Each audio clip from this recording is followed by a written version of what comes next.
Hello, in this lesson we are going to discuss the monetary policy of cryptocurrencies. Because at the end of the day, no matter how good a cryptocurrency is, it will inevitably, especially in the short term, have to fit in with the way the government works, and maybe the government will have to adapt. I have no doubt that will be the case, but it's important to discuss the laws and regulations, and in this video we are covering the monetary policy.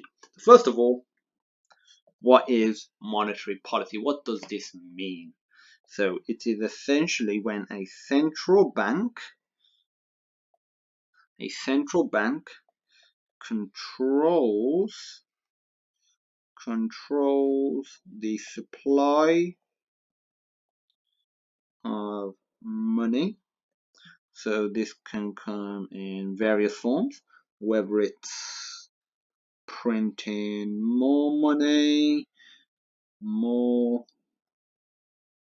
money, it could be something as simple as switching. So in the case of banknotes, switching notes or coins for an updated version, which is what they've done in the UK recently. They've updated the £1 coin. We're in November 2017 as of creating this video. They've recently swapped the £1 coin for a new coin. Instead of it being fully rounded, it has edges now. It's still pretty rounded, but it is a new coin. They swapped out the £5 note for a new one, and they recently just swapped out the £10 note as well. They'll probably do it with the 20 and the 50 as well. So the new notes, they are waterproof compared to the older notes. So it could be various reasons why they're swapping them out. Maybe they're swapping them because they want to put somebody else's face on there. Maybe they're implementing more security measures into the actual currency. A lot of the case that is the case. So controlling the supply of money. So that's what a central bank can do, and they can also partially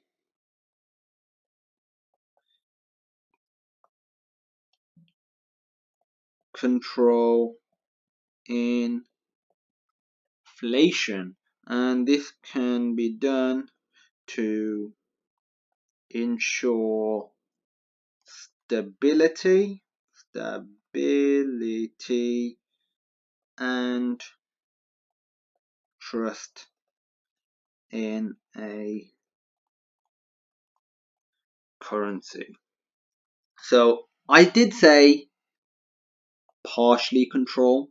You might come across some economists that'll say they can fully control inflation, but at the end of the day, that's not the case, because there will be certain factors, whether they're man-made or natural, that can and do occur that can make the currency inflate or deflate. So they can't fully control inflation, but they can help, or they can direct a currency towards inflation if they want, and they usually do it around this ethos of ensuring stability and trust in a currency. It's sort of a way of, they say it's a way of showing the economy is growing. They say that a little bit of inflation is good. If you have your own opinion on that, feel free to reach out, and I'm more than willing to discuss it. So how does this all fit into cryptocurrencies? Well, the cryptocurrencies, they're not regulated by a central authority such as Bitcoin, but there are some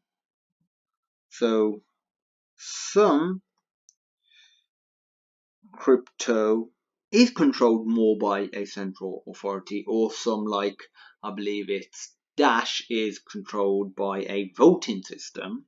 So for that reason, it might not be controlled. It will depend on what currency you're talking about. So when we're talking about the monetary policy in this video, we're talking as a generic term for cryptocurrencies as a whole, and a lot about Bitcoin, because at the end of the day, that is the biggest one. Who ensures and guarantees stability? At the end of the day, in a conventional system, whether you think it's fair or whether you think it even works, the government ensures stability through inflation or other means. But who ensures it in a decentralized, distributed system if something were to go wrong? And especially if only one country were to implement a particular currency. Because it'd be one thing if the entire world implemented, let's say, Bitcoin. Then if that's the only currency, then the whole thing about stability and ensuring that really isn't a thing, because everyone's using the same thing.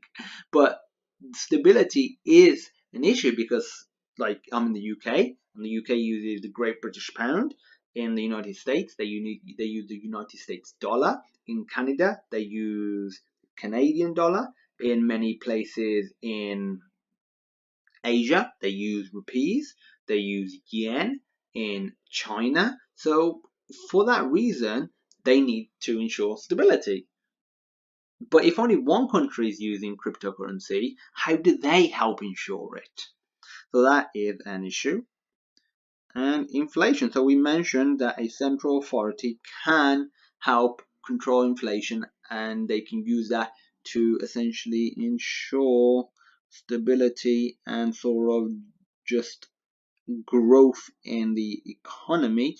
But this isn't controlled by a central authority. Again, I'm not saying that's good or bad, but how does that tie into the monetary policy of today? How will policy makers think about this? With conventional currency, a single person, or not person, a single authority is liable.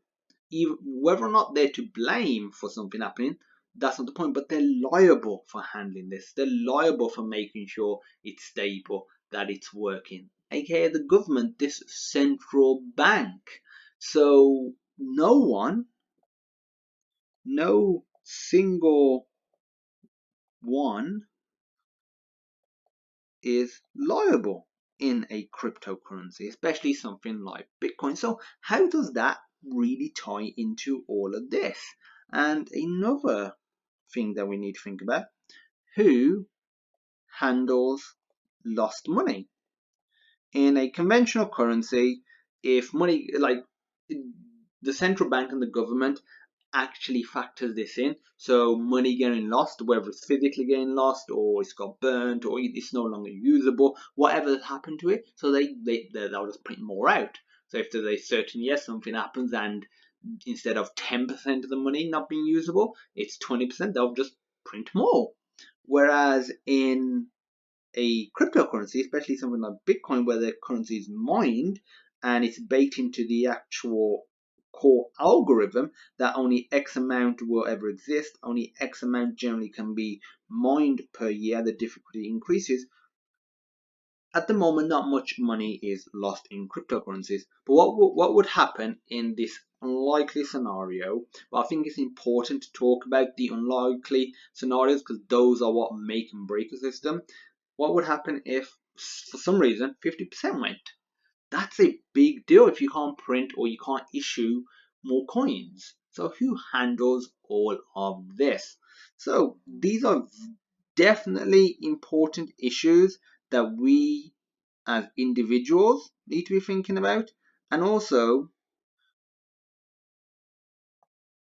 the central bank needs to think about it, policy makers, politicians need to think about it, the government in general. At the end of the day, it is becoming more and more difficult to ignore cryptocurrency. So for that reason, we need to fix up.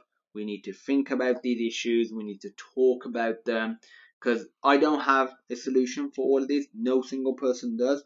but we need to think about them, because this is not a slight change in the conventional currency system. This isn't going to be like going to the internet. This is good. This can be more disruptive than that. So for that reason, we need to make sure we are prepared for when this does become a mass market currency that is adopted and wants to be adopted by a lot of people. And also another thing is, when the next economic crash occurs, which I'm positive will probably happen within the next couple of years. If you look at stuff like the VIX and other indexes and other metrics, we are due for another crash or another reset.